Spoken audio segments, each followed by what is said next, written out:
กินโอ้ยกินก่อนกลืน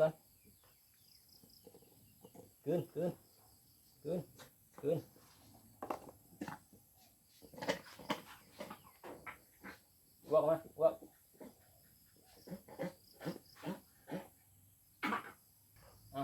เดี๋ยวกลืนอีกนั่นเดี๋ยวใจเย็นโอ้ยเงียบเลยเนาะกินไหนบ้างนั่นแหละกินเข้าไป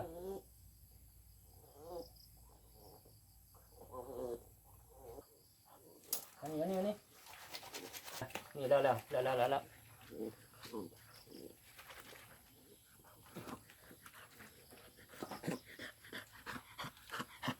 แล้วพวก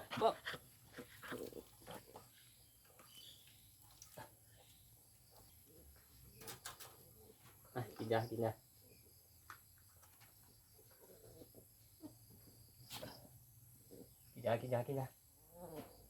ี๋ยวกัดเข้าไป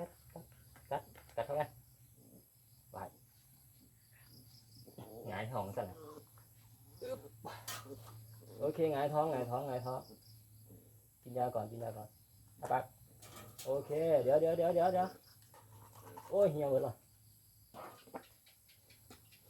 กิน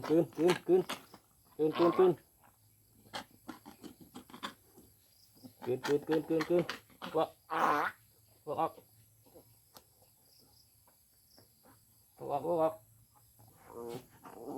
โอ้ขี้แตกแล้ว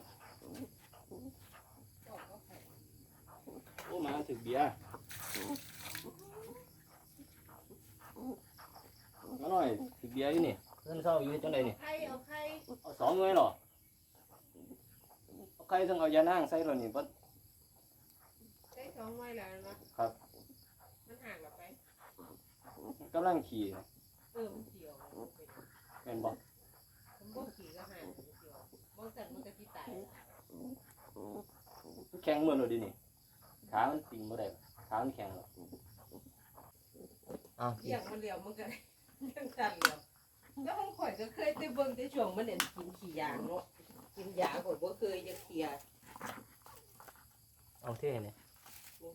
เจ้าจับอันนี้มันขึ้นเลยกินอีกก่อนเพราะว่าเขาว่ายานางมันล้างสารพิษมันสิล้างได้บ่ผมขันแล้วรอบนึงแล้วก็ดับตัวมันขึ้นมันแม่นมันบ่มันคือสั่นมันเจ็บท้องมันกินบ่หันเจ้าของมันแล้วมันลงเดียไหลออกแล้วเดี๋ยวมันลุกไปใส่แล้ว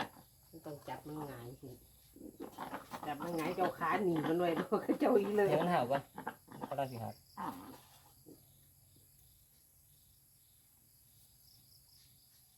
สั้นเลยนะเมียนมันห่างอีดีมันอ่อนเทียบุญละมันสั้นบุญละเก่งแข็งหมดหรอเอาอีกมันก็คือคนผู้อื่นพระอมหนึ่งไหมสิออกบ่ออกเลยไหมจับง่ายมันขึ้นอีกบันกอกไหมจับมันง่ายใส่เอาขาเหยียบมันไว้เต็งมันไว้พอมันหล่นหูปากมันขึ้นตายทำซะเลยว่ะอ่อนเอเล่ครับเวียนซอยกันขาดมาซอยก็ห้าวอย่างนี้แหละเดี๋ยวมันก็ออกมันเอาอีหยังไปกินนี่ล่ะจับเด็กอย่างเลยแล้วก็กินเนาะว่ามันแห้งเลยนะขากี่ขาแห้งต้องกรอบมันตลอดยิ่งปล่อยแล้วโอ้ตาร้อยหรอตาแสดงว่ายาแห้งตาขาดมาทางคนสีแห้งครับในมันขาดกำลังดีหลายครับโอ้นิ่งเนาะก็บ่ได้เป็นอย่างนี้ต้องปล่อยมันเพิ่นเด้อผู้เฮ็ด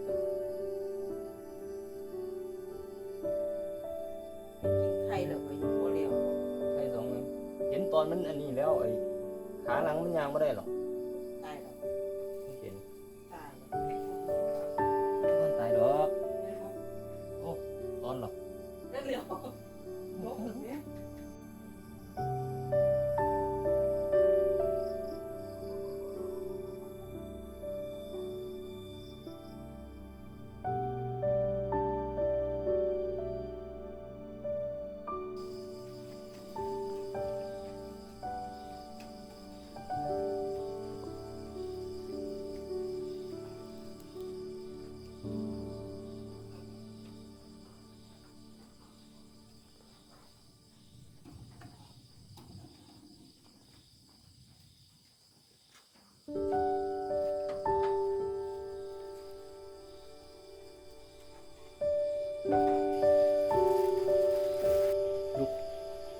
เดิน